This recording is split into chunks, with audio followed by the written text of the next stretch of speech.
इस कहानी की लेखिका है सोनिया सैनी। मोनिका 21 साल की नवयुवती थी। कैंपस प्लेसमेंट में उसे एक अच्छी आईटी कंपनी में जॉब मिल गई थी। उसकी शिफ्ट रात की तकरीबन 12 बजे खत्म होती थी। उस रोज भी अपना काम खत्म करने के बाद वो ऑफिस से निकली और अपनी साइकिल की मदद से रेलवे स्टेशन पहुंच गई। साइकिल को पार्क करने के बाद मोनिका प्लेटफॉर्म पर खड़े होकर अपनी ट्रेन का इंतजार करने लगी। अचानक ही उसकी नजर रेलवे स्टेशन पर लगे एलईडी बोर्ड पर गई। रोज की तरह उसमें आने वाली ट्रेन का नाम और शेड्यूल आज दिखाई नहीं दे रहा था। डिस्प्ले बोर्ड की एलईडी बाहर बाहर जल बुझ रही थी। अचानक ही प्लेटफॉर्म की पावर सप्लाई कट गई और हर तरफ अंधेरा हो गया। कोई कुछ समझ पाता उससे पहले ही मोनिका की ट्रेन प्लेटफॉर्म पर आ गई। बिना देरी किए बाकी के पैसेंजर्स के साथ साथ मोनिका भी झट से ट्रेन में चढ़ गई। इस समय रात के 11:30 बज गए थे। आज ट्रेन में कुछ गिने चुने पैसेंजर्स ही दिखाई दे रहे थे। मोनिका ने अपने हेडफोन में लाउड म्यूजिक लगाया और आंखें बंद कर अपना सर सीट के बैक सपोर्ट में टिका दिया। कुछ ही देर में लाउड म्यूजिक होने पर भी दिन भर की थकान के कारण उसकी आंख लग गई थी। थोड़ी देर बाद उसका मोबाइल रिंग करने लगा। रिंग की आवाज से मोनिका की नींद टूट गई। स्क्रीन पर पापा का नाम फ्लैश हो रहा था। मोनिका ने फोन उठाया तो उधर से पापा की आवाज सुनाई देने लगी। मोनिका बेटा, ट्रेन मिल गई थी ना? हाँ पापा, मैं ट्रेन में ही हूँ, आप चिंता मत करो। कौन सा स्टेशन आ गया है? पापा की बात सुनकर मोनिका अचानक से आंख खोलकर अपने कोच में चारों ओर नजर दौड़ाती है। उसे अपनी आंखों पर यकीन नहीं हो रहा था। पूरे कोच में बिल्कुल अंधेरा छाया हुआ था। ना तो कोई डिस्प्ले दिखाई पड़ रहा था और ना ही कोई अनाउंसमेंट सुनाई दे रहा था।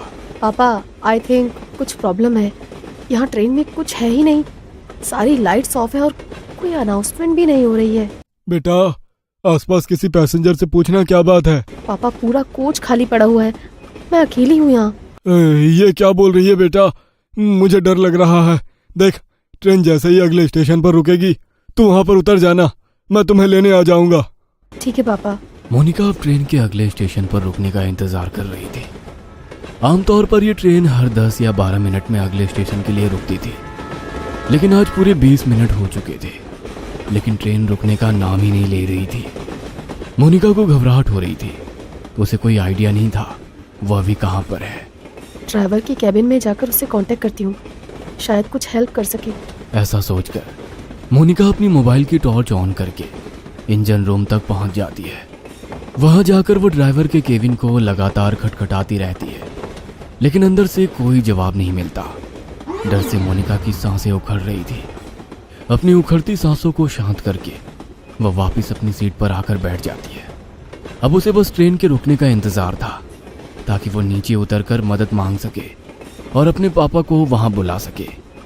इसी तरह 10 मिनट और बीत जाते हैं। अचानक ट्रेन की स्पीड कम होने लगती है। ट्रेन की स्पीड को कम होते देखकर मोनिका की जान में जान आने लगती है।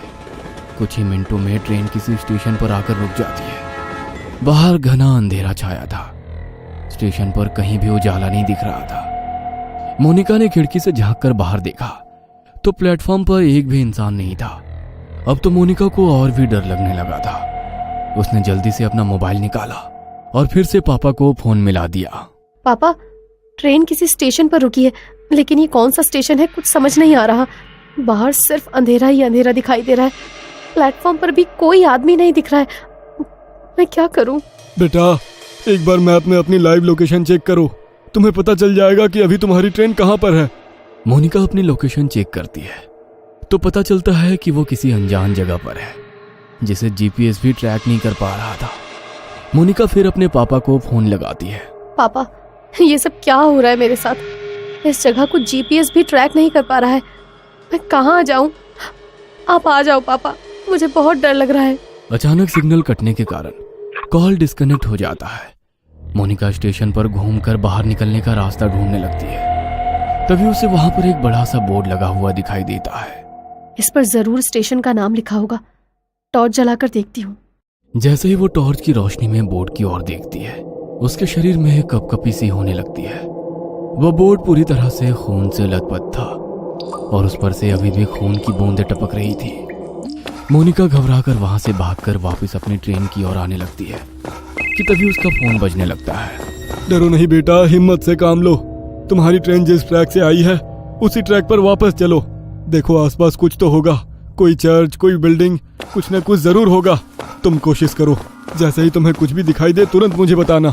मैं भी पुलिस से मदद मांगने की कोशिश कर रहा हूँ।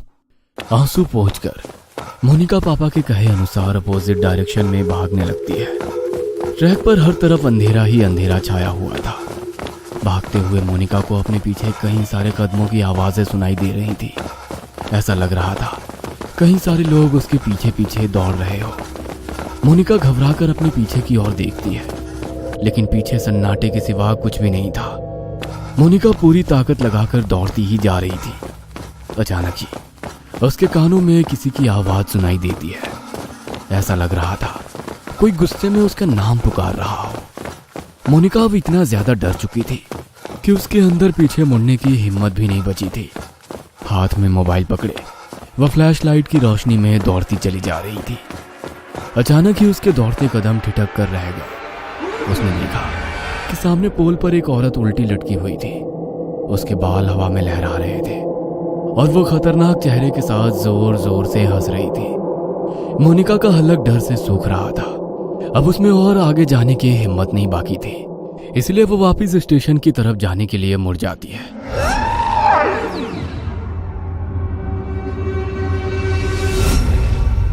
वापस मुड़ते ही उसे कुछ दूरी पर एक आदमी दौड़कर उसकी ओर आता दिखाई देता है। उसका पूरा शरीर कटा फटा सा दिखाई दे रहा था। उसका चेहरा बहुत डरावना दिख रहा था, जैसे कहीं पर कुचला गया। वह आदमी हाथ हिलाकर उसे ट्रैक पर दौड़ने से मना कर रहा था।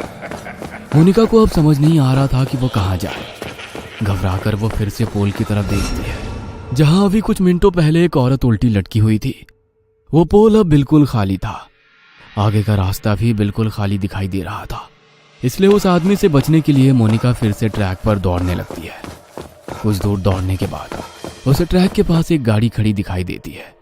मोनिका अपने पापा को गाड़ी के बारे में बताने के लिए फोन उठाती है तो देखती है कि फोन की बैटरी डाउन हो गई है।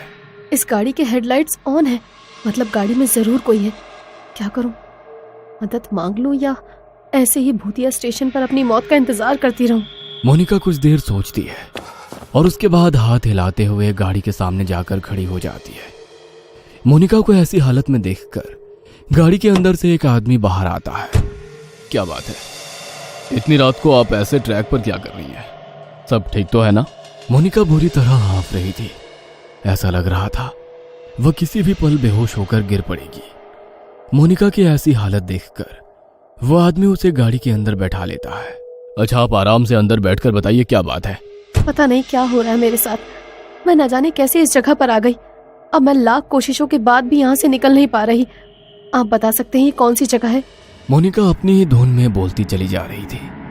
तभी उसे महसूस हुआ कि कार सवार युवक उसे वापस प्लेटफॉर्म की ओर ले जा रहा है। No, please stop. तुम मुझे कहाँ ले जा रहे हो? मुझे वापस वहां नहीं जाना है। मोनिका के इतना कहते ही वह लड़का मुस्कुराते हुए पीछे देखता है। अगले ही पल उस लड़के का चेहरा बदलने लगता है और वो उसी आदमी की शक्ल में बदल जाता है जो ट्रैक पर उसका पीछा कर रहा था। मोनिका के मुंह से एक जोरदार चीख निकल जाती है और वो कार से उतरकर फिर से पागलों की तरह दौड़ने लगती है।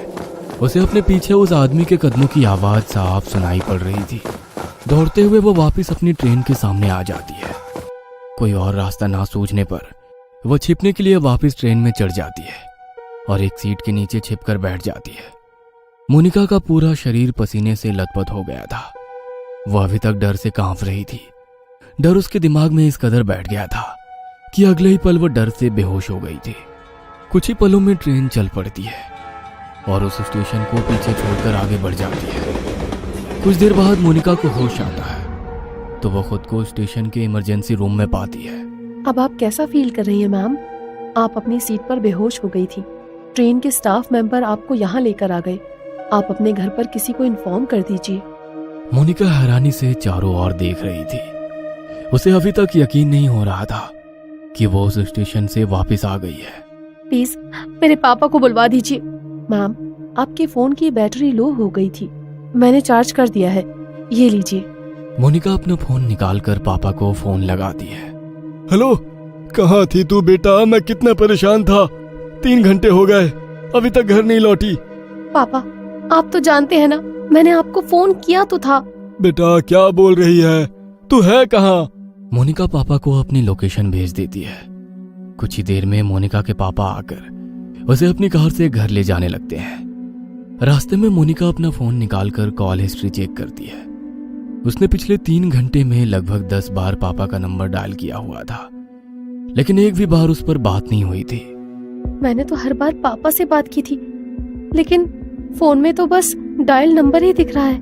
और अगर वो सब मेरा वहम था, तो फिर जब मैं बेहोश थी तो ये कॉल कब और किसने किए?